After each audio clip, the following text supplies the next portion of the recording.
আসসালামু আলাইকুম। মুন্সিগঞ্জ লঞ্চঘাটে অবস্থান করছি। 7:20 ঢাকা থেকে ছেড়ে এখন 8:41 সোনারতরী 1 নৌযানটি মুন্সিগঞ্জ এসে পৌঁছলো এবং যাত্রী নিয়ে কিন্তু পুনরায় আবারও চাঁদপুরের উদ্দেশ্যে ছেড়ে যাবে এমবি সোনারতরী 1। এখনই ছেড়ে যাবে মুন্সিগঞ্জ লঞ্চঘাট থেকে। আপনারা আমাদের সাথেই থাকুন, সম্পূর্ণ ভিডিওটি দেখুন। নিয়মিত একই টাইম টেবিলে চলাচল করে ঢাকা চাঁদপুর ঢাকা নৌপথে এমবি সোনারতরী 1। ঢাকা থেকে ছাড়ে প্রতিদিন সকাল 7:20 এবং চাঁদপুর থেকে ছাড়ে 3:40 ঢাকার উদ্দেশ্যে এবং ভায়াঘাট করে উভয় দিক থেকেই আসা যাওয়ার সময় মুন্সিগঞ্জ লঞ্চঘাটে। এবং এখনই চাঁদপুরের উদ্দেশ্যে ছেড়ে যাচ্ছে এমবি সোনারতরী 1 নৌযানটি।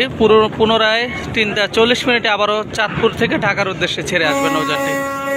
আপনারা সকলেই ভিডিওটি দেখতে থাকুন। ভালো লাগলে লাইক দিয়ে কমেন্ট করুন, আর এই চ্যানেলে নতুন হয়ে থাকলে অবশ্যই চ্যানেলটি সাবস্ক্রাইব করে পাশে থাকা বেল বাটন বাজিয়ে দিন। ধন্যবাদ সবাইকে। আসসালামু আলাইকুম।